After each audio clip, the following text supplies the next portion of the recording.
Alright, today I'm going to show you guys how to put the slug kit in. This is on a Yamaha Viking. More or less, it doesn't matter whether it's a 660 or 700, the process more or less is going to be the same. 700 will not, and a 660 and a Viking, you'll have to take this back half of this clutch off, clutch cover that is, whereas the 700 behind the sheave is the engine cover is exposed, so you don't have to. So where I'm starting off in this video basically is at the tail end or part of our machine sheet video on the Viking. So you could have gotten to this point with the machine sheet video. So this is basically what you'd had left. Your secondary would be off and all. And so here's our collar. You simply slide the collar off, set it aside, and slide the fixed sheave off. Alright, so this is where I was saying we're at the point where we have to take the back half off. If this was a Rhino 660, you'd be doing this. So I'm going to cut the camera off and take out the series of 10mm screws to get this cover off. Alright, now we've got our back cover off, so our next thing to do is take this engine cover off right here. This is our shaft for the wet clutch, and our wet clutch is in behind it. I will warn you that you need to go ahead and drain the oil. As you can see, that stream of oil right there, I'm draining the oil right now. It's missing my drip pan a little bit. But anyway, drain your oil, because once you take this cover off, you're going to have oil and you don't want it coming all out, and you're going to get some on it anyway. So I'm going to go ahead and pull all the screws out, cut the camera off, and then right before I pull this off, we'll get back on the camera. Alright, all our little 8mm screws are off. A lot of times this gasket sets up like a seal. It's kind of hard to get off, plus there's a couple of alignment pins kind of holding it on. So what I try to do is just barely bump it down at the base of the shaft. A little wiggle.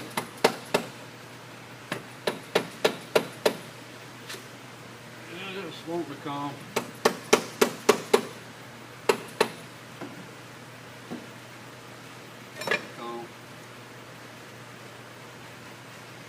Alright, so we got our wet clutch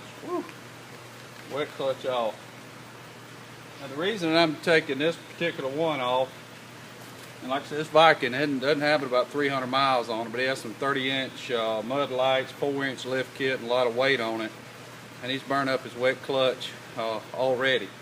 I'm pretty positive it was just due to what he was doing, not using low range. But this may be something that what time will tell, the Viking's just known for, but this is a good reason why we're going to do this slug kit for this. And you can read the tech article explaining the slug kit. Alright, next step is to remove the actual wet clutch from the motor. And you're going to need a new nut.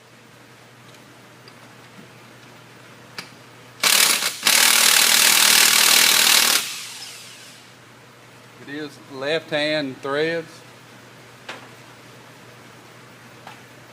and you do not reuse those nuts.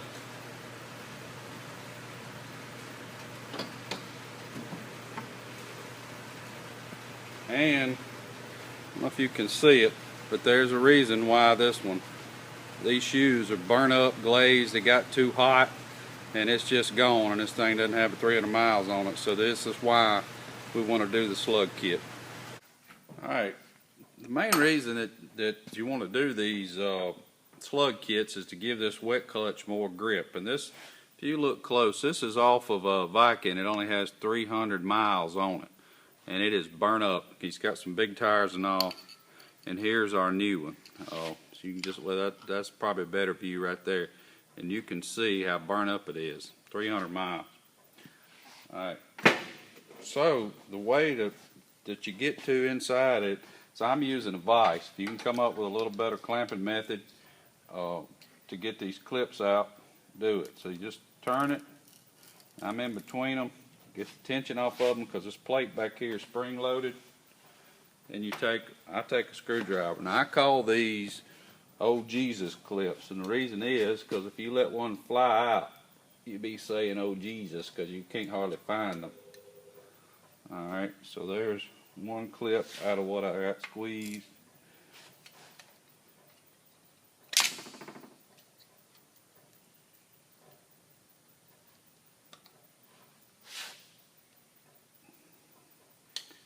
kind of a booger to get out. I use a little flathead screwdriver. Basically, you just repeat that all the way around. Here we are at the last one to get out. See, they can be a little challenging at times. The last one. Alright. You don't put a lot of pressure on it. And you just simply, I'm going to open this up where I can set it down in here. And you just take off this top ring, the spring. I'm going to lay all this upside down. And then this base one. Alright. Then you'll see the insides of your wet clutch and our holes for where our plugs go. Alright, these are tapered. They should only go one way. It's not going to go that way. So I'm going to put them in there. That's that one went on smooth. The machine, to sometimes a tight fit, sometimes a little loose fit. Not loose, but I meant the holes in these aren't always consistent. I think I only had, nope, they all fit in there perfect. Now I'm not going to have to tap them in. So then reverse. It's got an angle on it. It's angled up. Plate back on. Obviously this goes where the little rivets tits are up.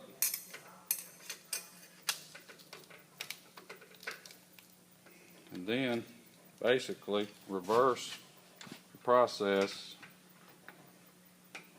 that we just did. Clamp it down. Take your old Jesus clips.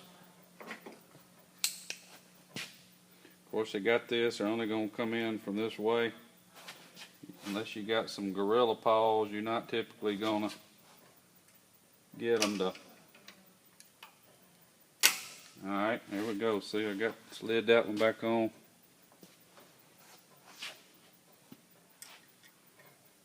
Got this one lined up. Alright, and just repeat all the way around. Alright, got all them back in, and in the event you have to tap any of these in, just tap them in, blow any of the brass, filings off from your tapping, but just tap them in, and this dude's ready to go on there with our slugs in place. Alright, here we are back at the vehicle. Thing you got to do is get your old gasket material off. Always remove these guide pins if I can get them out without damaging, otherwise I'll have to clean around them. So I take a pair of pliers and easily grab a hold of the side of them, twist them back and forth. You see just barely grabbing them, and pull on them and get them out.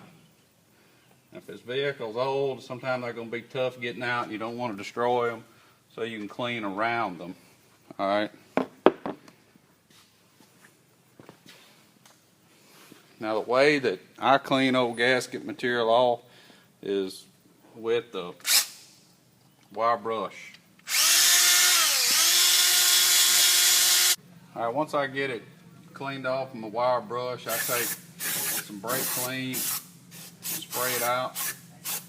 Make sure I get all the old gasket residue off, and then wipe it, gasket surface down with a clean cloth. Alright, now we're going to put our wet clutch back on. Everything's cleaned up, ready to go. And you just have to spin it till the splines line up. There we go. Now, one thing different about a Hunter Works Slug Kit is we're going to give you a brand new clutch nut, or whatever you want to call it. I am a firm believer you do not want to reuse these because they got some really fine threads in there. Alright, these are left-handed threads. Now, as I do in a lot of my videos, is I highly recommend you torque it to factory specs. How you gonna hold this motor? You'd have to get in the other side and put a wrench on the other side on the flywheel and hold it. I, for one, do not do that. But as usual, I highly recommend you do it. I'm going to take my 27mm, hold my wet clutch,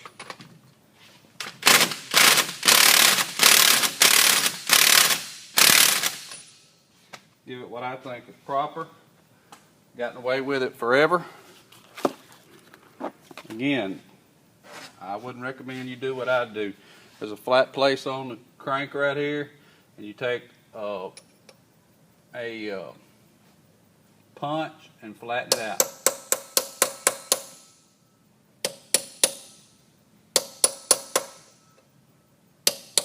Alright, it's not going anywhere. And on a Viking, on a rhino, you're going to put the wet, you're going to put the one-way bearing on now. One-way bearing. Now this is part of the demonstration is for rhino 660s, older 700s, some of the new 700s and these Vikings have this in the drum portion with a little cap or whatever you want to call it holding it in, but the older models don't. I don't know if you can read it or not, but right there it says outside, and I've kind of noticed they have a green dot on it, but I wouldn't go off that. I would use the word outside. And so if you got an older model, it needs to go on the wet clutch where you can read the word outside. If you were swapping this out in a Viking or a newer rhino, and here's the drum with the shaft sticking out outside, it would be placed inside it that way. Okay, since this is a Viking, this will be in the drum section. Alright, so now what we're going to do is put our alignment pins back in. I usually tap them in lightly with a hammer.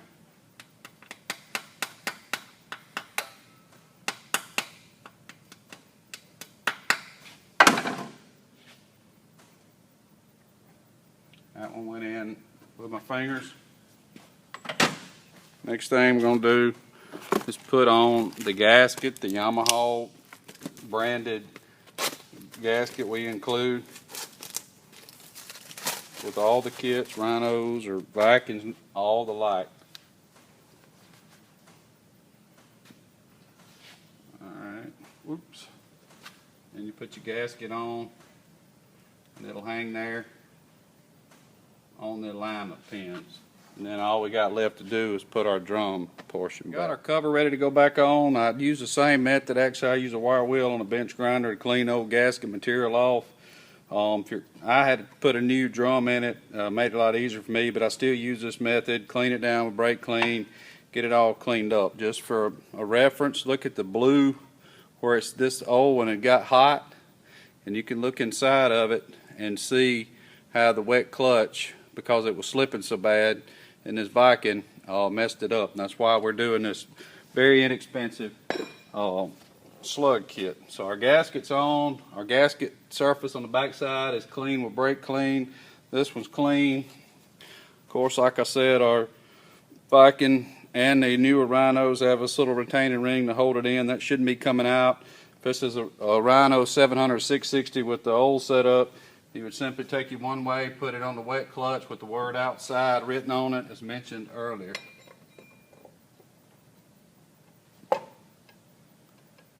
Alright, then all you got to do is put your screws in. If I recall right, there's two long. They're going to go in the top right over here. Seems like right there. Yeah, it should be pretty obvious where they go.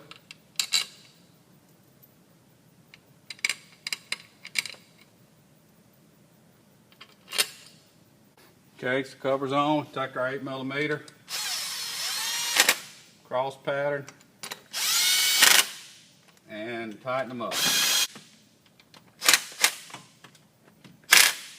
Now at this point there's really no need in going in the instructional side of it. Just reverse what you already did. Make sure you put your engine oil in there. You'll see our one-way bearing is working as it should. So that's about it on the slug kit.